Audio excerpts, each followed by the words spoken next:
Experience. Once again, the Apple Watch Sport comes in these long boxes. So if we lift the lid, underneath we'll find these hard plastic boxes.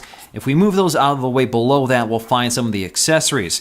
First thing we'll see here is a packet, which includes a quick start guide explaining how to set up and use the watch. We'll also find our safety and warranty guide. We also have the small/medium band here. So if the pre-installed band is too long, you can swap it out for this smaller band. Below that, we'll find all of our standard accessories, including a wall adapter as well as our charger. Again, this is a magnetic charger using induction, so all it does is adhere to the back of the watch to charge it wirelessly. And of course, we've seen this before. Getting back to the watch cases, first thing we need to do here is pull the tab to open up the sleeve. Then we're left with our Apple branded boxes. All we have to do is lift the lid, and inside we'll find our Apple Watches in their appropriate colors. So automatically, these colors make the watch look a little more premium than the bright colors of the Sport we've known up to this point.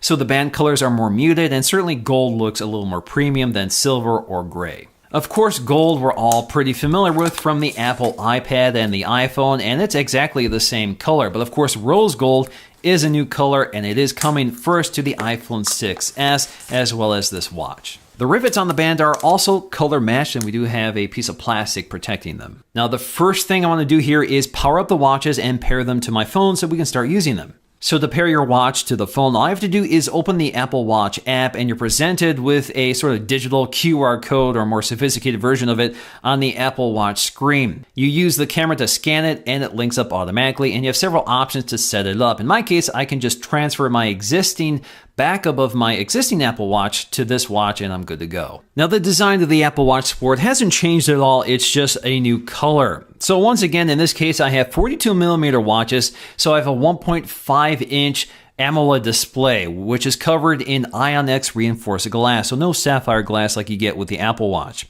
The body itself is anodized aluminum, 7000 series anodized aluminum like the new iPhone 6s. Along the back, we'll find our heart rate monitor, along with all the information surrounding it. Once again, we also have our release catches for the watch band, so if you want to swap them out, it's really easy to do. Along the right side, we'll find our digital crown, which is also pressable. We'll also find our friends button, which allows us to quickly access our favorite contacts. On the left side, we'll find our waterproof speaker and microphone. Now, in terms of this display, once again, it looks fantastic with really good anti-glare properties. It's curved at all edges, so it feels really nice to swipe across. Again, we have that nice AMOLED display, which I think looks really vibrant with those deep blacks that sort of blend into the bezel of the watch and disappear, so you don't really see the border of the display.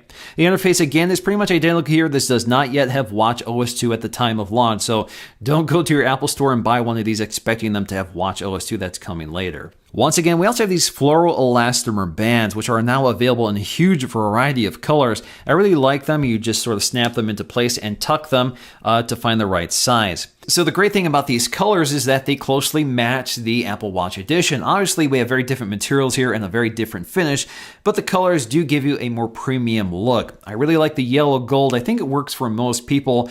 And if you mix up the bands, if you choose a more premium band like a black leather band, I think that actually looks really nice. Now, rose gold itself has a more coppery pink color, so that's geared toward maybe more female customers, and I think it's a much more fashionable and appealing option for female customers who may not want to spend a lot more money to get something like the stainless steel Apple Watch. Now, personally, I still prefer the stainless steel Apple Watch, which of course is quite a bit more expensive. It's actually twice as expensive if you get the one with the Milanese loop as I have here. And I've been wearing it every day since the Apple Watch launched, so I'm a big fan of it. I really like having quick access to my notifications right on my wrist because I receive so many of them. It's nice to quickly glance at them without having to whip out my phone all the time. Alrighty guys, hope you enjoyed this really quick look at the new colors. If you did, please give this video a thumbs up to let me know. Thanks for watching, and I'll see you again in the next one. Standard Gear S2, which has a rubber strap and smooth brushed metal finish. It's not the design I choose. The $349 Gear S2 Classic with its leather strap and darker finish is more my speed. Unfortunately, the standard S2 uses a proprietary strap mount, which means that you can't go into any jewelry or watch store and swap it out for something else. But the round design is there for more than just looks. It enables the rotating bezel control, which is the smartest way to interact with a smartwatch I've ever used. Sure, you can swipe through the screens with the touchscreen, just like an Apple Watch or any Android Wear model.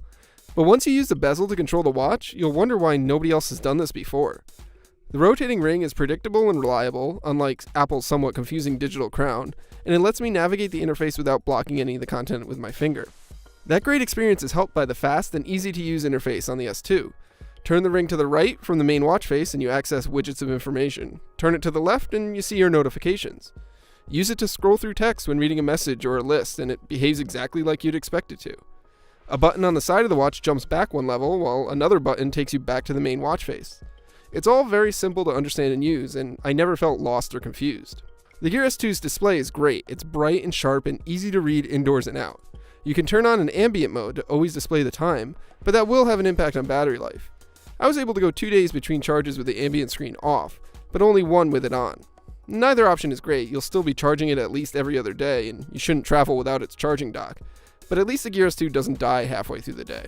But here's where I run into some big issues with the Gear S2. It's great for checking and even replying to some notifications, and tracking your physical activity. But beyond that, there isn't much else you can do with it. While Apple and Google boast thousands of apps for their watches, including useful ones like City Mapper, Dark Sky, and Google Maps, the Gear S2 lacks both quantity and quality apps right now. That's not likely to change anytime soon. The Gear S2 runs a different platform than Android Wear or the Apple Watch, and it's not likely that developers are going to devote much effort to supporting it.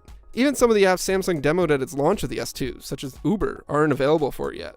There are a number of attractive watch faces included with the S2, but third-party options, like the apps, left me wanting. And while the Apple Watch and Android Wear will let you do a bunch of things with your voice, the Gear S2's voice actions are slow and really limited. I can't even use it to set a reminder, for example.